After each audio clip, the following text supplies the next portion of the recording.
전 역전골은 사실상 불가능한 골이었다. 세계 최강 브라질을 상대하는 벤투 감독이 우리는 이를 게 없다면서 단판 승부는 모른다며 승리를 다짐했습니다. 대한민국 축구 대표팀은 6일 오전 4시 카타르 도하에 위치한 스타디움 974에서 열리는 월드컵 16강전에서 세계 최강 브라질과 맞대결을 펼치는데요. 한국은 지난 포르투갈과 조별리그 3차전에서 2대1 극적인 승리를 거두며 우루과이에 다득점에 앞서 16강 티켓을 따냈습니다. 이제 16강 상대는 피파 랭킹 1위에 빛나는 세계 최강의 브라질입니다. 경기를 하루 앞둔 4일 한국 대표팀의 공식 기자회견이 열렸습니다. 벤투 감독과 김진수가 참석했습니다. 이 자리에서 벤투 감독은 내일 경기의 전략은 브라질을 분석해서 대비했다. 영상과 정보를 보면서 분석했고 이를 기반으로 전략을 짰다. 긴 과정이었다. 선수들이 어떻게 해야 하는지 잘 알고 있고 소통을 통해 준비하고 있다라며 소감을 밝혔습니다. 그리고 브라질전을 앞두고 희소식이 전해졌습니다. 바로 김민재의 복귀였습니다. 지난 포르투갈전에서 근육 부상으로 결정했던 김민재가 4일 공식 훈련에 복귀해 팀 훈련을 소화한 것입니다. 이번 공식 훈련에는 김민재, 황희찬, 김영권 등 부상이 있었던 선수까지 전원 참석했고 브라질전 출전 가능성을 높였습니다. 브라질은 슈퍼스타 네이마르를 비롯해 티아고 실바, 비니시우스 등 압도적인 전력을 자랑하지만 벤투호의 자신감도 하늘을 찌릅니다. 현재 선수들이 브라질전을 대비하는 마음가짐이 놀라운데 소식통에 의하면 저번 6월 대패를 했기 때문에 이번에는 반드시 다를 거고 복수에 대한 강한 마음을 갖고 있다고 합니다. 또한 단순히 모든 걸 쏟아내겠다, 즐기겠다가 아니라 반드시 승리를 하고 8강까지 가보자는 분위기가 지배하고 있다고 합니다. 세계 최강 브라질전의 전망을 잠깐 살펴보면 대한민국은 이미 목표는 달성했으며 붉은 악마들도 브라질에게 패배했다고 무작정 비난을 하지도 않을 것입니다. 그러므로 이제부터 벤투 감독의 말처럼 우리는 더 이상 잃을 것이 없다 같은 심정으로 기죽지도 말고 자신감을 갖고 포기하지 않는 자세로 당당하게 브라질과 맞서야 합니다. 무엇보다 6월 평가전에서 대패했던 원인 중에 하나로는 대한민국 선수들이 지나치게 상대팀의 이름값에 기가 죽어서 유무형의 압박에 밀려 원하는 플레이를 펼치지 못했기 때문입니다. 또한 한국은 앞선 경기에서 약점을 꽤나 노출했고 이를 보완해야 합니다.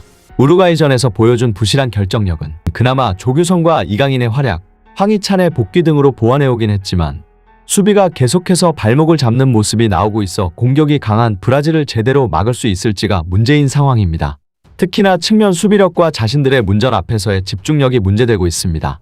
가나전과 포르투갈전의 실점 장면도 선수들 간 역할 분담과 대인 마크가 철저하게 이루어지지 못하고 쉽게 공간을 내주면서 먹혔음을 상기하면 한국 대표팀이 브라질전을 이기기 위해서는 이러한 실점 장면을 다시 나오지 않게 해야만 하는 과제에 놓였습니다. 기대를 해볼 수 있는 부분은 3경기 동안 평균적으로 꾸준히 좋은 모습을 보였던 중원 싸움과 세컨볼 능력입니다.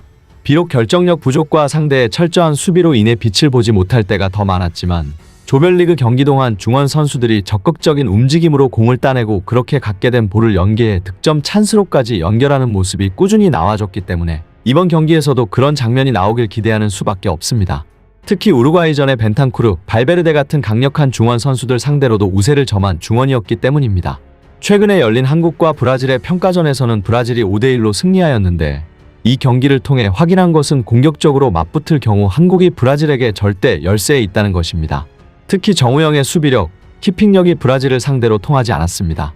그러나 정우영은 이번 월드컵에 와서 환골 탈태한 기량을 보여주고 있는데 특히 3차전에서 포르투갈을 상대로 중원을 지배하는 절정의 폼을 보여준 바 있기에 이 폼을 브라질전에서도 그대로 유지한다면 그때와는 다른 모습을 보여줄 수 있습니다. 또한 측면 수비 자원들의 수비 실력도 브라질의 공격을 막기에는 역부족이라는 것을 그때 이미 확인한 바 있습니다. 페널티 박스 안에서의 파울 유도에 대한 대처법이 필요하다는 것도 확인했습니다. 그럼에도 불구하고 한국이 이기기 위한 신랄 같은 시나리오를 짠다면 그 전제는 기세를 가져오는 것입니다. 예상치 못한 리드, 이른 시간대의 기습적인 득점, 혹은 후반까지 골을 허용하지 않는 수비 등 상대 입장에서 안 풀린다는 생각이 들게끔 하는 것이 전제가 되어야 브라질 선수들을 흔들 수 있고 절대적인 경기력 차이를 메꿀 수 있습니다. 한국은 유독 전반전에서 수비진이 구멍을 노출하며 큰 위기를 만드는 모습이 있었는데 또다시 그런 장면이 반복된다면 브라질에게 초반부터 분위기를 내주면서 끌려다닐 가능성이 높아질 것입니다. 그래도 이번 대회에서 브라질이 화려한 라인업에 비해 그렇게까지 압도적인 득점력을 보여주지는 못하고 있다는 것, 포르투갈전에서 손흥민의 경기력이 3경기 중에서 가장 좋았던 것, 2022 브라질 평가전에서는 출전하지 않았던 이재성과 이강인이 좋은 활약을 보여주고 있다는 것, 김민재가 없이도 승리한 것, 황인범과 정우영의 폼이 좋은 것, 그리고 기적적인 경우에 수를 뚫고 올라와 그동안의 월드컵과 다르게 선수들의 사기가 매우 높고 라커룸 분위기가 매우 긍정적이다는 점 등이 희망이라고 할 수 있습니다. 브라질 분석 전문가도 포르투갈전 한국 극적인 역전골에서 볼 수 있었던 8가지에 주목하며 한국을 절대 쉽게 봐서는 안 되는 상대라고 경고했습니다.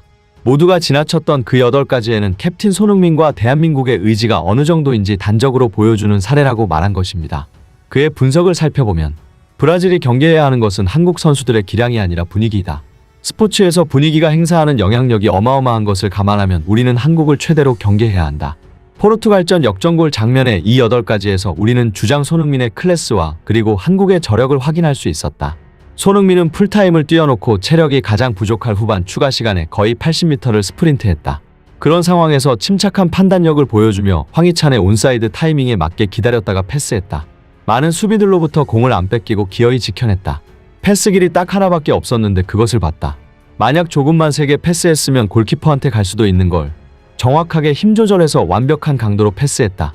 이 모든 걸 마스크 사이로 슬쩍 황희찬의 위치를 확인하고 그 찰나의 순간에 판단하고 실행했다. 그는 반드시 한 골을 만들어내야 하는 벼랑 끝 상황에서의 중압감을 정신력으로 이겨내버린 주장이었다. 손흥민은 휘슬이 울리자마자 동시에 마스크를 벗어던지면서 바닥에 고꾸라질 정도로 온 힘을 다 쏟아낸 부상투혼을 보였다. 그리고 마지막 인터뷰에서 격앙된 와중에도 동료들에게 공을 돌리고 감독과 스태프, 팬들까지 다 챙기는 감동을 선사했다. 한편 브라질 삼바군단의 캡틴인 티아고 실바가 한국전에 임하는 각오를 밝혔습니다. 그는 한국의 전력에 대해 중원 미드필더가 굉장히 빠르고 패스도 좋다라며 특히 역습이 굉장히 빠르다. 포르투갈전 2번째 골 장면에서 손흥민이 패스를 정확하게 잘했다. 그런 것에 잘 대응해야 할 것이라고 전했습니다. 주요 선수로는 손흥민, 황인범, 이강인을 꼽았습니다. 세 선수에 대해 그는 기술적으로 매우 뛰어나다. 역량이 굉장히 좋다라며 과거 한국을 상대한 경험이 있어 얼마나 잘하는 팀인지 안다고 덧붙였습니다. 브라질 슈퍼스타 네이마르가 16강전을 앞두고 최종 훈련을 정상 소화했다는 소식도 들려왔습니다. 한국전 출전 가능성이 사실상 확실해졌습니다. 브라질 축구대표팀은 4일 카타르 도하의 알아라비 스타디움에서 훈련을 진행했는데 이날 브라질 26명 중 23명이 훈련에 참가했습니다. 네이마르는 동료들보다 약 7분 늦게 훈련장에 들어섰습니다. 밝은 표정의 네이마르는 동료 19명과 볼 뺏기 훈련을 진행했습니다. 브라질 선수들은 박수를 치며 훈련을 놀이처럼 진행했습니다. 네이마르는 2차례 짧은 스프린트도 정상적으로 했습니다. 이어 동료들과 두 팀으로 나눠 미니게임도 소화했습니다. 16강 브라질전 주심도 결정됐습니다. 우루과이와의 조별리그 1차전서 주심을 맡았던 클레맹 튀르팽 심판입니다. 우리에게 이 주심은 친숙한 얼굴입니다. 당시 튀르팽 주심은 전체적으로 큰 문제가 없는 판정을 내렸지만 조규성과 벤투 감독에게 경고를 주는 등 항의에 민감한 편이었습니다. 전반 중반 손흥민이 우루과이 수비수와 충돌에 넘어진 뒤 항의하자 엄중하게 구두 경고를 주기도 했습니다. 또한 상대적으로 몸싸움에 관대한 모습을 보였습니다. 주심 성향도 면밀히 분석하여 경기에 임해야 할 것입니다. 이제 얼마 남지 않은 브라질전, 한국 대표팀의 선전을 기원합니다. 끝까지 시청해